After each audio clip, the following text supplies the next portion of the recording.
hormati itu adalah Bunda Maria. Kita bukan menghormati patungnya Bunda Maria. Jangan Tapi kita malah jatuh ke pribadi- dalam dosa. Karena Tapi pribadinya yang ada betul.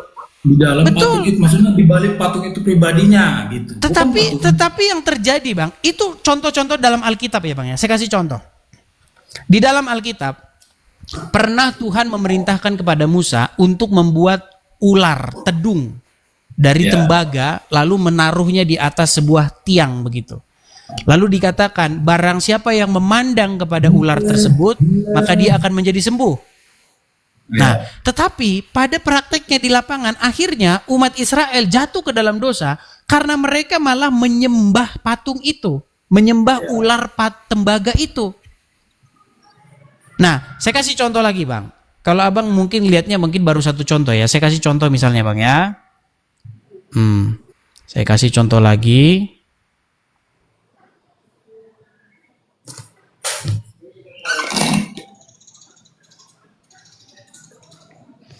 Kita kasih contoh-contoh ya Bang ya, gambar-gambarnya. Nih, saya kasih contoh misalnya Bang. Nih, Abang lihat. Ini Maria nih Bang. Ya. Kelihatan ya? Ya. Menurut Abang ini gimana? Apakah ini bukan sesuatu tindakan yang berlebih-lebihan sehingga akhirnya fokusnya itu adalah ke patung? Meminta berkat kepada patung tersebut? Berlebihan. Cuman mudah-mudahan di dalam orang-orang itu, orang yang sedang melakukan itu, mudah-mudahan di dalam hatinya bukan ke patung itu gitu. Ya, makanya itu yang saya ini kan Bang. Justru kalau Abang membawa nih kan akhirnya kan hampir mirip-mirip dengan apa ya? Dengan kelenteng lah, hampir mirip-mirip. Iya, hampir mirip-mirip Bang dengan kelenteng Bang. Ya, betul. Iya. Kan? Nih. Iya kan? Ya. Dia berdoa, berdoa kepada patung, ya kan? Kalau saya beritahu seperti ini kepada Katolik, jangan langsung dianggap sebagai yang negatif. Justru Abang bawa, oh iya benar itu tidak biblikal. Begitu. Nah itulah yang harus Abang bawa ke gereja Katolik. Cuman itulah dia ya. Aku ngelihat kondisi apologetikan sekarang ini, ya. Jadi arahnya itu ke antara ini Katolik dan Protestan gitu. Jemaatnya juga begitu, ya. Baik di TikTok, di Facebook, di media lain yang berantem kok sesama anak Tuhan Yesus ini. Jadi prihatin gitu. Kalau bisa minta pendapat lain, gimana caranya supaya berhentilah situasi seperti ini? Karena caranya adalah menjadikan Yesus sebagai otoritas kita yang tertinggi. Apa kata Tuhan Yesus, itu aja yang kita ikutin. Biar berhenti perdebatan. Kalau kita masih mengikuti, oh kata ini saya, kata itu saya ya.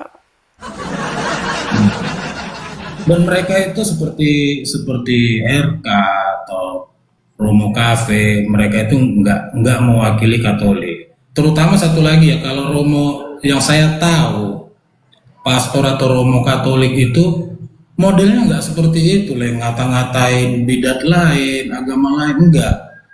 Kalaupun membawa agama lain, contohnya seperti saya pernah ikut misa itu ketika hari pertama puasanya umat Muslim, ya. Nah, kalau di Katolik kan kami kan ada doa umat. Malah di gereja di doa umat itu kami mendoakan umat Muslim, ya, yang sedang melakukan ibadah puasanya hari pertama. Tapi bukan itu fokus bahasan kita, biar kita nggak jauh kemana-mana. Intinya, mereka itu nggak mewakili Katolik, nggak model Katolik seperti itu. Terutama Romo, pastor Katolik nggak modelnya seperti itu. Tapi yang lebih penting daripada itu nih, supaya kita itu dapat mengambil satu kesimpulan yang sama. Laya sebagai seorang Katolik, coba nanti dibilang Katolik gadungan lagi nanti Laya dibilang. Coba Laya mungkin dari paroki mana mungkin? Aku dari Santo Laurentius Brindisi. Oke. Siantar. Oke, saya mau tanya dulu ya. Kita biar sampai kepada satu kesimpulan. Apakah Lai setuju bahwa yang digambar ini tidak pernah diajarkan oleh Tuhan Yesus, tidak pernah diajarkan oleh Bunda Maria sekalipun, tidak pernah diajarkan oleh murid-murid, dan tidak pernah ada dalam Alkitab? Setuju nggak Lai itu?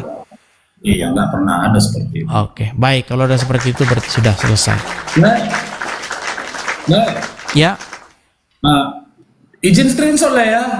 Oke. Sebentar Le. Oke, sip. Oke, Tuhan memberkati Le. Tuhan berkati. Ya, Tuhan Yesus berkati ya. Saya turunkan lah ya. Oh. Oke. Yuk, silakan ya, silakan. Kalau seperti itu kan enak gitu kan. Jadi ada pencerahan seperti itu. Jangan dikira yang dikritik juga di forum-forum Katolik terhadap ajaran Kristen juga ada. Ada, saya juga setuju, ada. Contoh yang dikritik. Saya pernah main ke forum-forum Katolik. Begitu. Mereka mengkritik begini. Lihat tuh, ya, pendeta si anu itu katanya, kalau kau tak bayar perpuluhan, kau terkutuk. Pokoknya kau harus serahkan 10%. Oh, itu saya setuju. Saya setuju. Jempol. Karena banyak dalam tanda kutip hamba Tuhan dalam tanda kutip mencekoki jemaatnya dengan kata-kata, kalau nggak bayar perpuluhan kau nanti kau ada nggak, itu juga tidak biblikal. Begitu.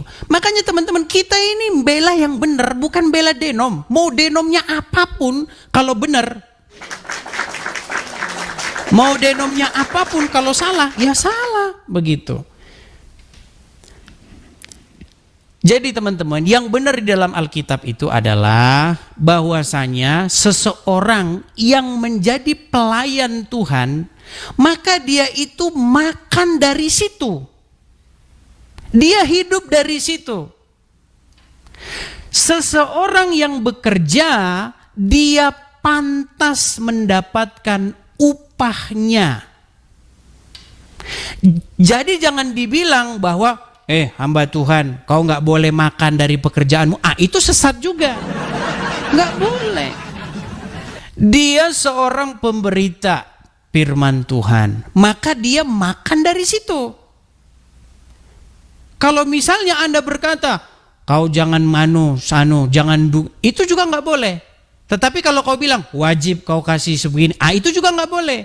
Di dalam Alkitab itu berilah dengan kerelaan hati. Jadi teman-teman jangan salah paham dengan saya ya. Saya itu nggak pernah benci denom. Coba kapan saya pernah promosi denom? Nggak ada, saya ada benci denom-denoman ya. Oke, kita kasih naik yang berikutnya ada Ave Sandi. Silakan.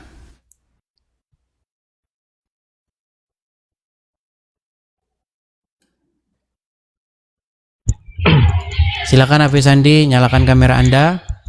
Oh iya, bentar. Halo, Bang Edi. Halo Bang, silakan Bang. Nyalakan kamera lu Bang.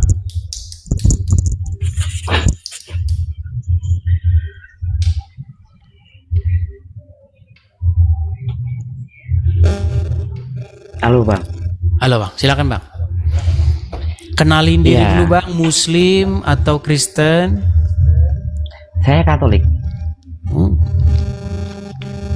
Silakan Bang. Tapi agak-agak itu Bang. Mungkin ada sambil ngecas atau bagaimana?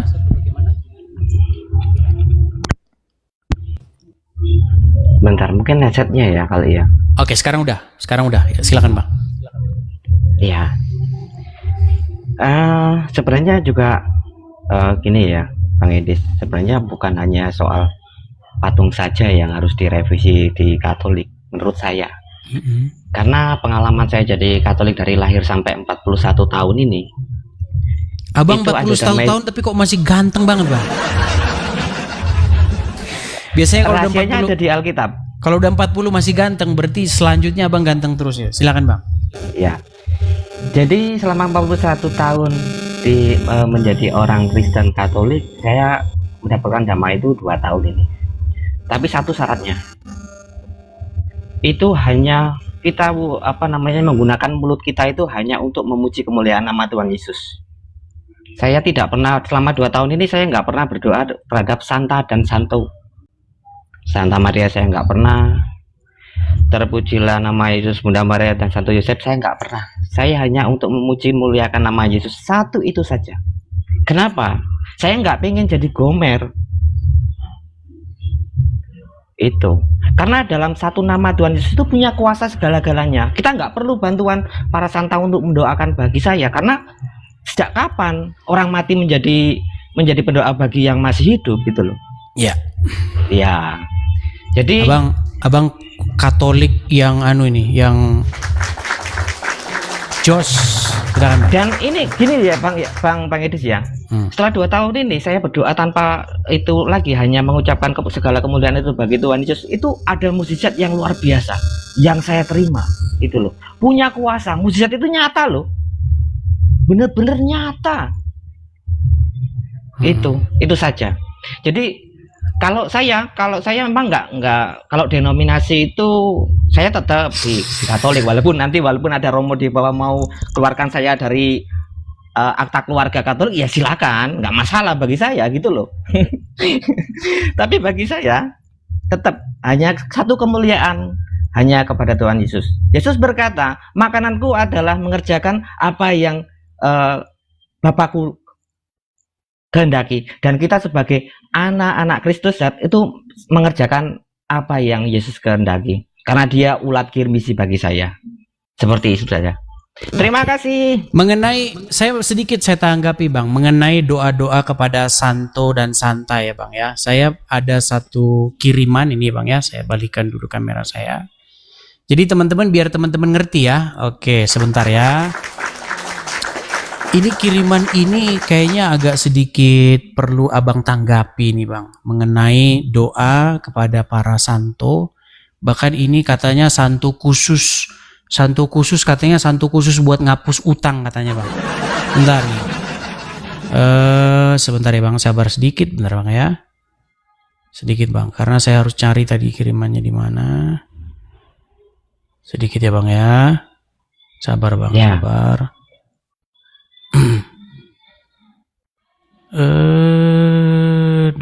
Aduh, mana tadi ya?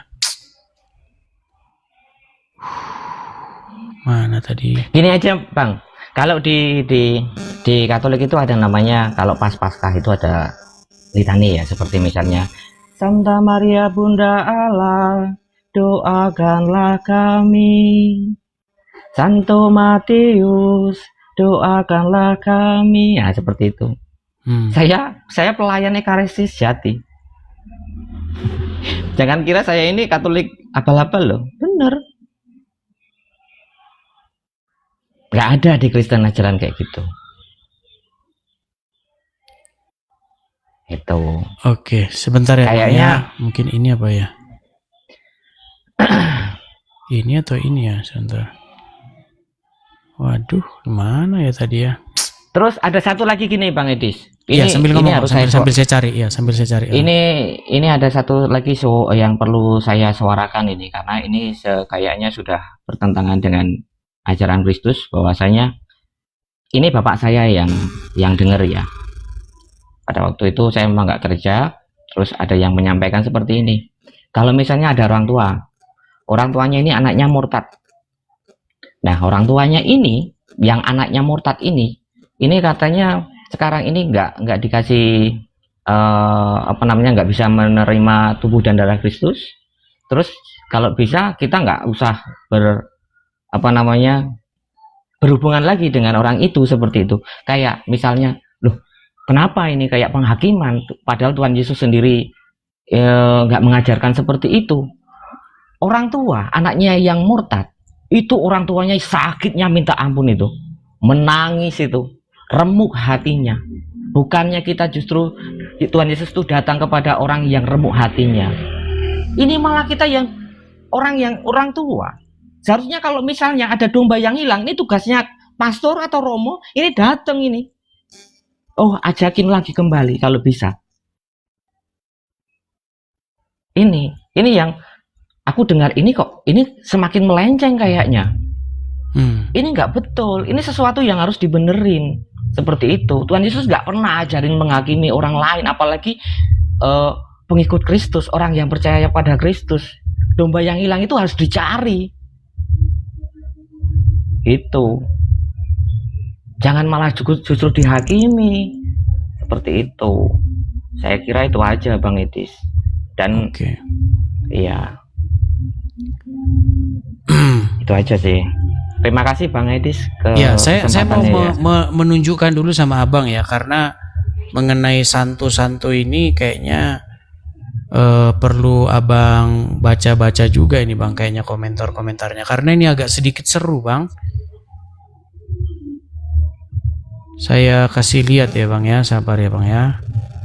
Sayangnya ini saya harus cari dulu ya. Ini Sandi, di channel OTW Islam. Nggak mungkin. Bentar ya Bang ya. Sedikit lagi Bang. Saya cari dulu nih ya.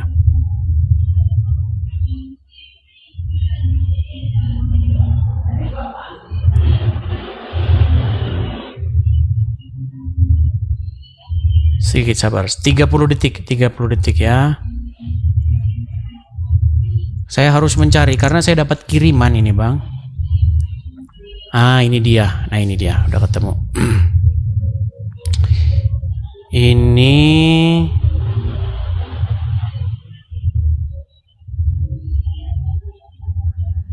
mengenai doa-doa kepada santo ya Bang ya. Ini dia.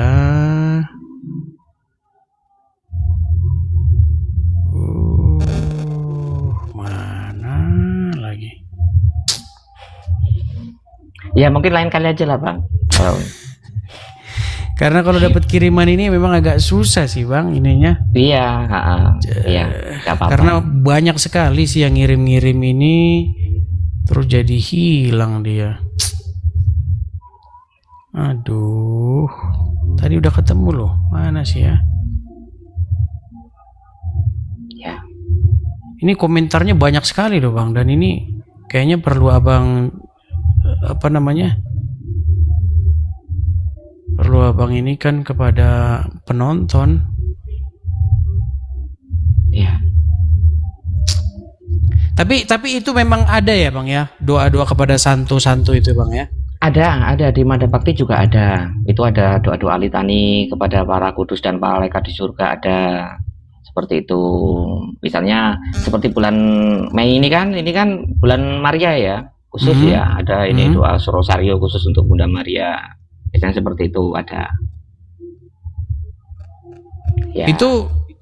Itu seperti perbedaan-perbedaannya dengan ini doa kepada Maria, ada bedanya? Maksudnya gimana Bang? Dengan doa kepada Maria beda, sama? Ya sekarang gini aja Bang. Kalau saya nggak tahu ya asal usul doa Salam Maria itu dari mana ya. Tapi yang jelas yang saya pelajari pengalaman iman saya, selama saya menjadi seorang pendoa, menjadi seorang Katolik yang saya dapatkan dari lahir. Tapi kan namanya hidup ada pengalaman kedewasaan iman itu kan karena kita belajar dari awal terus sampai kita menjadi dewasa itu toh. Nah di situ terus saya belajar, saya baca Alkitab, ternyata memang doa-doa seperti itu memang nggak ada, Alkitabiah. Ini contohnya Bang, ini komentarnya banyak Bang ya. Ini misalnya nih, doa kepada Santo Padre Pio untuk situasi kesulitan keuangan. Ya. Jadi doa kepada Santo Padre Pio. Nah kalau kita baca komentar-komentarnya Bang ya, nih kita kasih komentar-komentarnya nih ya. Nih Bang. Iya. Kelihatan kan? Iya.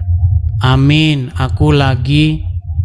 Ya, mereka banyak yang mengaminkan gitu nih. Ya. Semua yang punya hutang akan lunas tuh kalau berdoa kepada Santo itu, Bang. Santo ini Padre Pio ini, Bang. Apakah ini semacam pengkultusan kan? Begitu. Iya, tapi ini yang saya pengen ajak untuk saudara-saudara kita yang Katolik yang masih berdoa terhadap Sancta Santo, saya kira lebih bijak untuk sekarang kita itu belajar eh, gunakan mulut kita hanya untuk memuliakan nama Tuhan Yesus karena Dia satu-satunya juru selamat kita, Dia satu-satunya keselamatan untuk kita, Dialah Imam Agung kita, Dia Tuhan Allah kita, Dia yang membebaskan kita dari kutuk dosa. Itu saja. Amin. Dan buktikan mukjizat itu nyata. Ini ada damai sukacita dalam hati setelah berdoa hanya dalam nama Tuhan Yesus. Hanya ada dalam kemuliaannya. Itu saja. Sip. Baik Bang, semoga makin banyak lah Abang membawa pencerahan ke dalam internal gereja Abang ya Bang ya. Siap. Oke, terima kasih. Terima kasih banyak Bang. Selamat sore. Tuhan Yesus Selamat berkati sore. ya. Oke, silakan yuk yang berikutnya. Kita kasih naik ada kan teman-teman ya, kalau saya bilang banyak orang-orang Katolik yang sepakat dengan saya, itu fakta begitu loh, fakta. Yang inbox saya, Bang, saya Katolik tapi saya nggak setuju dengan begini, menyembah patung Maria, saya nggak setuju. Banyak teman-teman, banyak begitu ya. Jadi sebenarnya orang-orang yang seperti yang baru naik 2 orang Katolik tadi itu aja lah sebenarnya yang menjawab RK dan teman-temannya ya. Jadi kita fokus saja sebenarnya kepada RT sebelah, sebenarnya harus begitu. Oke, kita kasih naik yang berikutnya ada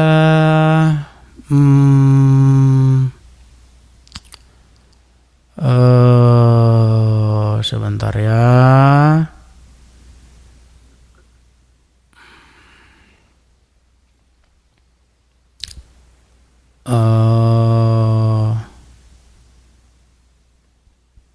Banyak sekali ini, 38 orang teman-teman.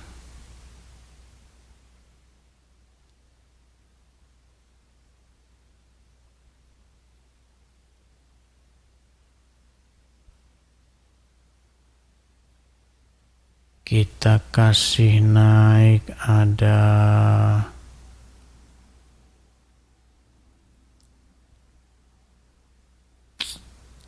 Suryo. Oke, si Suryo kita kasih naik ada Vian ya, silakan Vian. Yuk silakan Vian, nyalakan kamera Anda.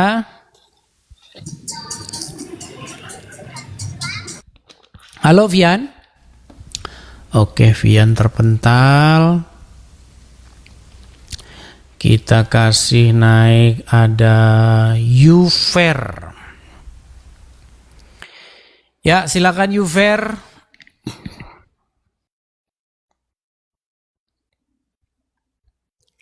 Halo Yufer. Oke, Yufer juga terpental. Oke, teman-teman ya, tap layar dulu lah ya. Tap layar dulu, tap bagikan. Ingat ya teman-teman ya, kita beritakan apa yang tertulis di dalam Alkitab, apa yang tertulis di dalam Injil, begitu. Jadi segala sesuatu itu harus diukur dengan firman Tuhan. Karena kita adalah orang-orang yang percaya kepada firman Tuhan, kita percaya kepada Tuhan Yesus kan. Nah kalau ada orang yang mengatakan sesuatu yang berbeda dengan apa yang diajarkan oleh Tuhan Yesus, maka itu harus kita putuskan berdasarkan apa yang dikatakan oleh Tuhan Yesus. Begitu. Ya, supaya apa? Supaya engkau tidak memiliki ilah lain, begitu. Supaya engkau tidak memiliki Tuhan lain. Oke, kita kasih naik ada Gandayani. Silakan Gandayani.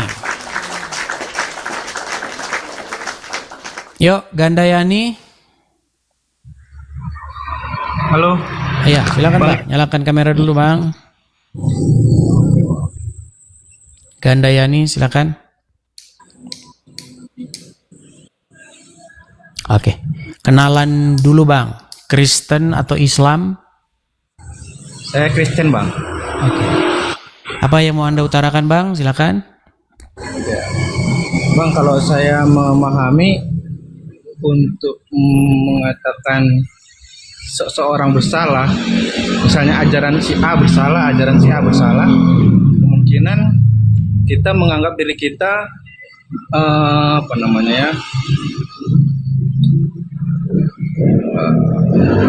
menghakimi gitu Bang. Kita merasa menghakimi mereka atau memang kita mengatakan hal kebenaran. Cuman kalau kita merasa diri kita sudah benar, kita ngelihat misalnya kalau kita di Protestan sebenarnya kan, apakah di bidang Protestan itu udah benar semua gitu Bang. Jadi kalau di bidang Protestan kalau saya lihat ada yang merasa jemaat yang merasa bersyukur dalam bidang pertaniannya berhasil. Jadi pertaniannya itu dibawa ke gereja. Jadi dari hasil gerejanya itu dijadikan nilai rupiah gitu Bang. Tapi dalam sifatnya, dalam caranya di Protestan ini. Mungkin sebelum lebar dulu Bang, sebelum lebar kemana-mana, yang awal dulu aja saya tanggapi Bang ya. Gini, pertama-tama Bang, seseorang itu tidak boleh menghakimi Bang. Ya, kita itu harus menghakimi berdasarkan firman Tuhan. Jadi yang menghakimi itu firman Tuhan Bang, bukan kita. Seperti itu. Kalau kita Bang, nanti akhirnya jatuh seperti yang Bang bilang. Nah, kita merasa benar sendiri. Seperti itu. Tetapi kita harus punya dasar-dasar di dalam Alkitab tersebut. Seperti itu.